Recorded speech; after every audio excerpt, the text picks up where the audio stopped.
Good morning and welcome to the Business Standard Morning Show.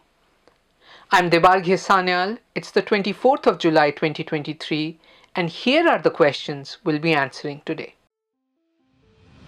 Why is Tata driving to the UK for EV battery gigafactory?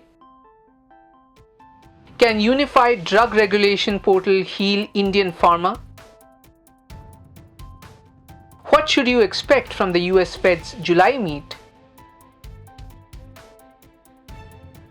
And what is grey market trading? The Tata Group has announced it will invest over $5 billion to set up an electric vehicle battery plant in the United Kingdom.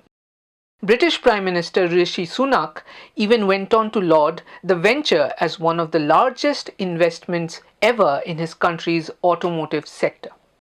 But given the challenges the Indian conglomerate has faced in its previous forays to British shores, why has it picked the island nation again for its gigafactory plant? Bhashwar Kumar looks at Tata's storied past in the UK to shed light on its future.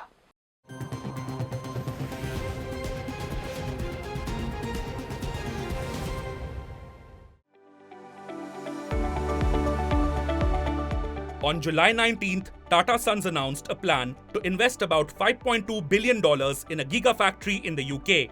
With an initial annual output of 40 gigawatt hours or GWH, it will be the first EV battery gigafactory by Tata outside India. Back home, the conglomerate has signed an agreement to build a $1.6 billion lithium-ion cell gigafactory in Gujarat.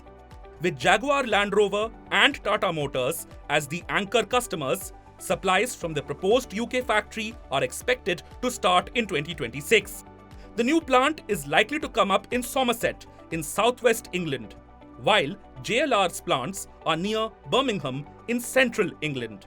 A British paper has reported that the UK government has offered Tata up to $642 million in subsidies for the plant. While the UK may cheer the development, a natural question is, why did Tata pick the island nation? The group does have major business interests in the UK. In 2007, Tata Steel acquired Chorus for £6.2 billion in what was one of the largest cross-border acquisitions in Indian corporate history. But the going has hardly been easy. The European operations comprise two primary steelmaking units, one in the Netherlands and the other at Port Talbot in Wales. It is the latter that has mostly been a struggle due to high cost of operations and structural issues. And now, some of its assets are coming to the end of their life. So, these would either have to be replaced or transitioned to a newer process that's environment friendly. Tata Steel has been in discussion with the UK government for support because cash flows of the business can't support such a transition. And while the UK government offered $386 million earlier this year, it was lower than the ask. In short, Tata's global forays and acquisitions have seen their share of challenges. As another example, in 2000, Tata beat the likes of Nestle to acquire Tetley Tea's worldwide business for £271 million.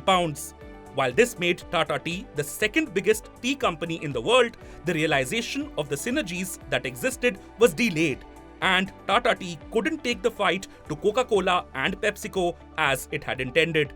Despite all of this, there may be two good reasons behind Tata's drive to the UK.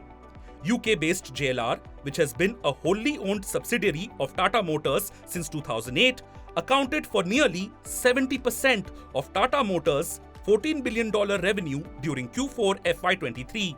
Moreover, JLR has embarked on an ambitious journey to become an electric-first luxury car maker by 2030 and announced a plan to invest $18.65 billion over the next 5 years to achieve its electric roadmap.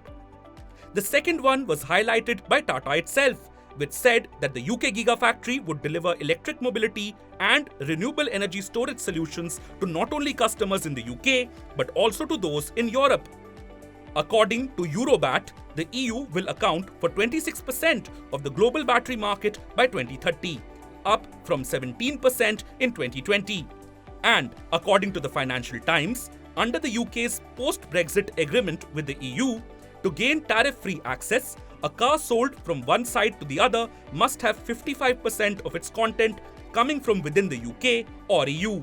For EVs, about 45% of the content must originate from the UK or EU from January 2024. For battery packs, 60% must originate from Europe or the UK for it to be considered local.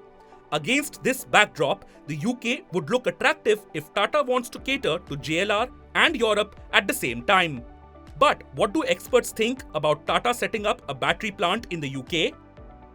If you look at the decision of Tata's to locate the battery plant both for stationary and mobile applications in the UK, is driven by multiple considerations. Post Brexit, the whole trade between UK and EU is governed by a different set of regulations. And therefore, for the vehicles to be marketed in the EU, they have to have significant local content. And the battery is a significant part of the electric vehicle, and therefore locating the battery manufacturing in the UK enables them to actually gain access to the EU market going forward. Also, the stationary applications and all are developing quite rapidly in EU and in the UK. So it's a new market that is opening up for them. On why one would choose UK as the location for the EV battery factory, it's a bit hard to understand from a business logic perspective, given Brexit, given the high costs in UK, and given that there is no real competence in the UK for production of electric batteries. However, it may be that the Tata Group with a sprawling empire has other issues, including the steel, where the government may have done an informal quid pro quo that they will help out with the steel operations if the battery operations were set up in the UK. But otherwise, on an objective basis, it's a bit hard to see, though of course I don't have any inside information. While the experts disagree on the merits of the UK as the location for the plant, the plan is set to go ahead. As such, what challenges might it face? Because of Brexit, the tariffs are going to change for import after 2024. UK currently does not have enough resources in terms of the natural resources to set up all these battery facilities. So definitely they will have to import a lot of raw materials from Europe and rest of the continent. And since the gigafactory will be finished only by the end of 2026, the new tariffs will already be in place. So in this case, the costs of raw materials are going to go up, and this will pose a challenge for Tata Motors.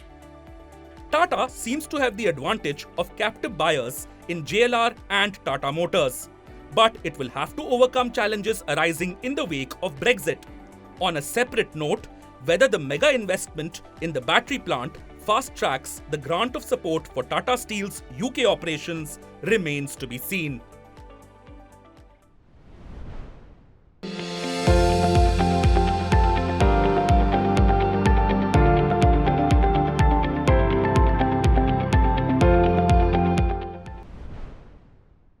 Tata Motors and Maruti are also driving the export growth of Indian automobiles. Passenger vehicle exports from India rose 15% in FY23. India, meanwhile, has also earned the reputation of being the pharma capital of the world. But the industry suffered back-to-back setbacks recently. Scores of children in countries such as Uzbekistan and Gambia lost their lives after consuming cough syrups made in India. On its part, the government is now working to build a unified portal which will maintain a database of drugs that are not of standard quality. So will it be able to address the problems that are plaguing the industry? Ayush Mishra checks what's on the prescription for Indian pharma.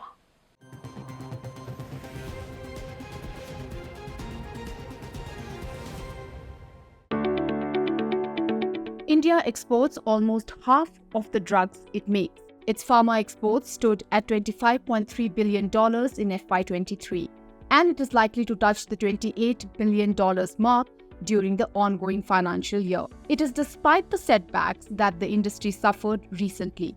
A spate of deaths, mostly of children on foreign shores, were linked to cough syrups made in India. A Reuters report last month claimed that a cough syrup manufacturer used a toxic industrial-grade ingredient rather than the legitimate pharmaceutical version in the medicine. The manufacturer is under probe after the death of 19 children in Uzbekistan. WHO claimed that at least 66 children have died in Gambia. But a committee set up by the government has not found any link between the cough syrup in the question and the deaths in Gambia. But notwithstanding the clean sheet, India's pharmaceutical companies are indeed facing backlash and are under increased scrutiny. The alleged incidents not only highlighted gaps in the regulatory framework, but also raised questions about the industry's commitment to quality control and safety. When asked, some experts have questioned what they called fragmented regulatory structure. The main issues that we are seeing with respect to the fragmented nature of the regulation of drugs specifically is that there are multiple regulators involved in the process, and these functions are divided between the center and the state. A very good example of this is in the event of launching of a new drug, whereby a new molecule is required to complete and undergo safety studies, clinical trials, etc., and receive a marketing approval from the center before you can apply for a manufacturing license at the state level. Some issues that have taken place in the past is that there have been companies that have managed to obtain a manufacturing license from the state, having bypassed the requirement to obtain a marketing approval for these new molecules from the center. And although there have been advisories in the past that have been issued from the center to the state regulators, this is a concern, especially because we're dealing with new molecules which require safety studies to be conducted in India before they can be put into the market. The Indian drug regulatory system, meanwhile, is set for an overhaul. The government is working on a digital drugs regulatory system, or DRS. It is a unified online portal for all regulatory activities, which will keep a tab on quality of drugs is likely to face. So I think this is a great initiative for setting up a unified portal for the drug sector regulation. I think it was awaited for a long time in the pharma industry. But there are potential challenges, which probably one will be the technical complexity, because developing a unified portal that can handle the diverse requirement of the drug sector, including like drug approvals or clinical trial registration, advanced event reporting, or other regulatory process, would be a technically complex task. Integrating all these existing system and databases from the various regulatory bodies might require significant efforts and expertise. The next one is on the data standardization, because different regulatory authorities, as I mentioned earlier, that there are different regulatory authorities in India, will have their own data formats and the standard. Ensuring data centralization across the entire drug sector will be crucial for success of the unified portal. Apart from Central Drug Standard Control Organization, or CDSCO, there are a host of other regulatory portals. They are Sugam Portal, which is the online licensing portal of the CDSCO. Then MD Online to apply for manufacturing and import of medical devices. Then the Sugam Labs for information management system for central drugs testing laboratories, and ONDLS for licensing systems for state authorities. The new DRS portal will integrate all of them in one.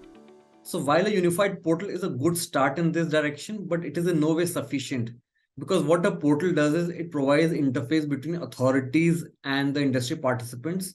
But this will not change the fact that there will be multiple authorities sitting behind the portal, which means that while the portal is the same, the outcome with each authority and the process of functioning of each authority may still be different. So what is critical for the overhaul is that people who have same issues have similar experiences whenever they approach the portal, which means the portal and the outcomes will need to be predictable. Second is that the authorities which are sitting behind the portal look at things in a unified manner, where the approaches and the outcomes are not very different as far as how the operations of the authorities are concerned. So these elements will need to be kept in mind to make sure that portal is of some significance as far as ease of doing business in India is concerned. There are over 10,000 pharmaceutical manufacturing units in India.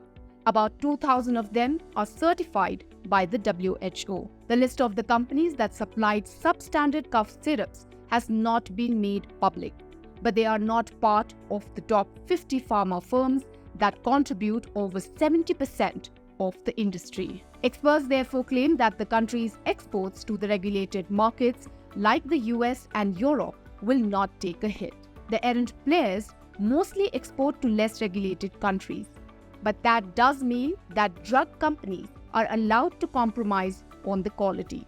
It also dents the image of the entire pharma industry of the country.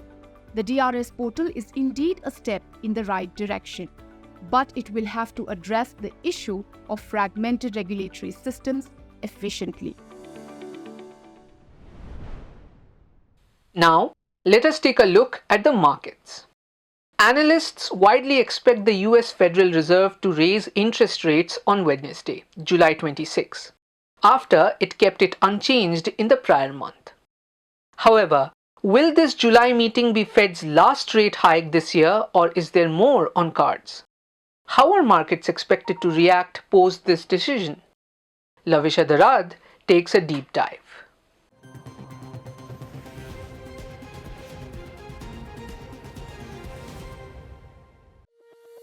The US saw headline CPI inflation drop to a two-year low of 3% in June, while core CPI receded to 4.8%. Against this backdrop, the US Federal Reserve will meet on July 25-26 to mull rate hike decision after a pause in the prior month. As per a Reuters poll, the Fed is likely to lift the benchmark overnight interest rate by 25 basis points to 5.25 to 5.5% range, with most economists betting on this rate hike to be the last increase of the current tightening cycle. The focus, therefore, would be on Fed's guidance for the remainder of the year and whether it would hike rates all the way up to 5.75% as suggested in the June meeting.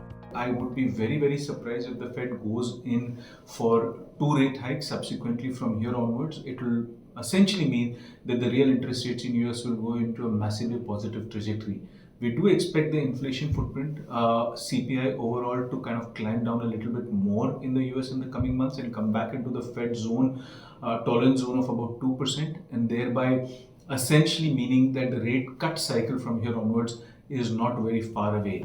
Cumulatively, the Fed's 500 basis points rate increase since March 2022 has been higher than any previous rate hike cycles. Economists, however, fear that inflation might not come down easily from here on as easy base effects are behind. A Reuters poll suggested that none of inflation gauges, be it CPI or core CPI, were expected to reach 2% Fed target until 2025. That said, if inflation does not continue its reverse trend, analysts predict more rate hikes could be on the anvil. Currently, market is priced in for the one additional rate hike this year. But the second rate hike is also possible as inflation remains above the targeted limit. Hence, the tone of Fed chairman remains critical at this juncture. Well, market will keenly watch the FOMC chairman's view on economy and the inflation, and based on that, the trajectory of dot plots are very important. Post-July meeting, the market talks will likely to shift towards the timeline of first rate cut. So, based on this development, any deviation in the current expectation will lead to the short-term volatility in the market. Overall, markets are confident that the Fed's July meeting could produce a rate hike, but the question pertains to what comes next. Today on July 24, markets will react to June quarter results of Reliance Industries and ICICI Bank. Besides global cues, foreign flows and crude oil prices will continue to guide market movements.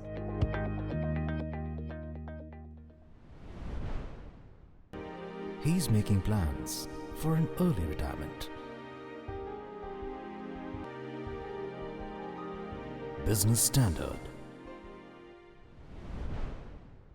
Did you know that trading in financial securities or shares is not limited to traditional channels like the stock exchanges? Any trading which is done outside the official routes takes place in what is known as a grey market. In our next segment, Harshita Singh decodes what grey markets trading really means.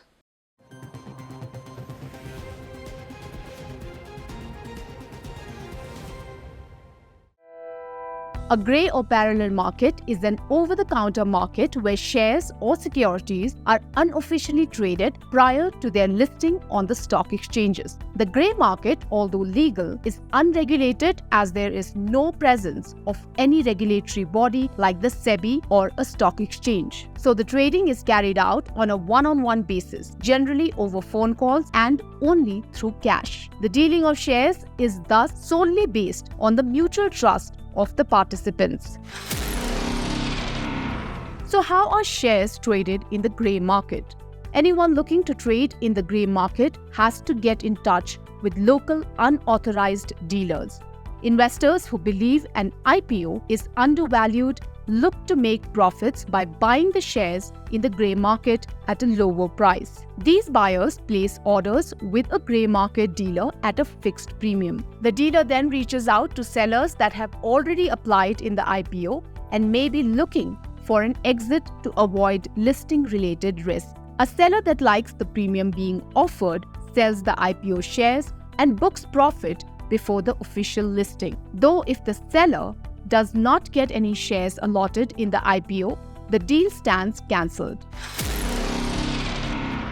Besides profit making, investors also prefer to track grey market activity to gauge the likely performance of a share on its listing. Higher demand for an IPO and the stock trading above the issue price in the grey market indicates a positive listing at a premium. For instance, recent IPOs of Senco Gold and Utkarsh Small Finance Bank are commanding a premium of 40 to 60% in the grey market, signaling a large number of buyers for these stocks.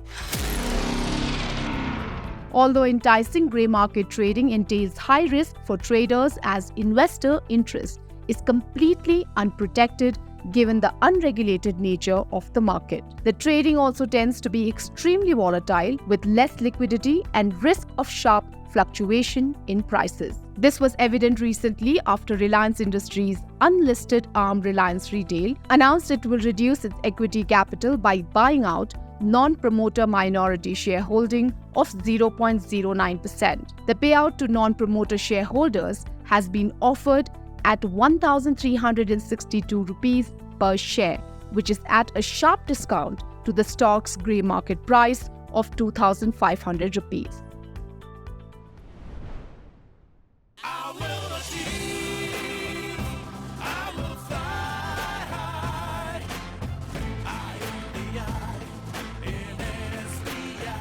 I'm backed by the nation's trusted bank, SBI, the banker to every Indian.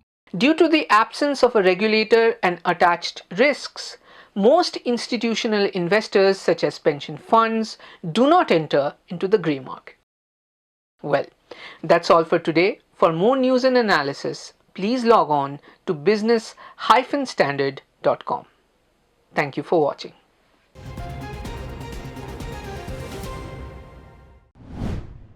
If you like this video, share it and subscribe to Business Standard. For more news, views and insights, log on to www.business-standard.com. Do also follow us on YouTube, Twitter, Facebook, Instagram, Telegram and LinkedIn.